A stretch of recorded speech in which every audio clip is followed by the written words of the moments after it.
இன்னைக்கு என்னம்மா ஸ்பெஷல்? ஒரே ஸ்வீட் மேல ஒரே கிரேவிங்ஸா இருந்துச்சா, சரி ரொம்ப நாளா செய்யணும்னு ஆசைப்பட்டுட்டே இருந்தேன். தீபாவளிக்கே செய்யணும்னு நினைச்சு செய்ய முடியாம போயிடுச்சு. அதனால தான் இன்னைக்கு ஸ்வீட் பண்ணிருக்கேன் உங்களுக்காக. என்னன்னு கண்டுபிடிங்க. பார்த்தாலே தெரியுதே, பாதுஷா.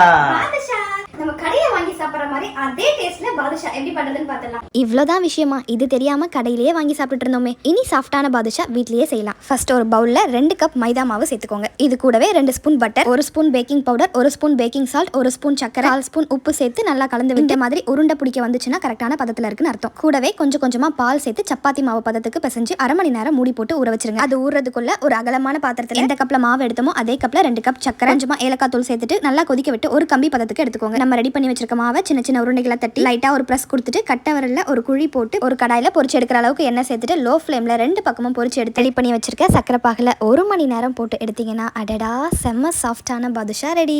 இதே மாதிரி ட்ரை பண்ணி பாருங்க. இனி சாஃப்டான பாதுஷா வீட்லயே செய்யலாம். கடைக்கு போகவே தேவை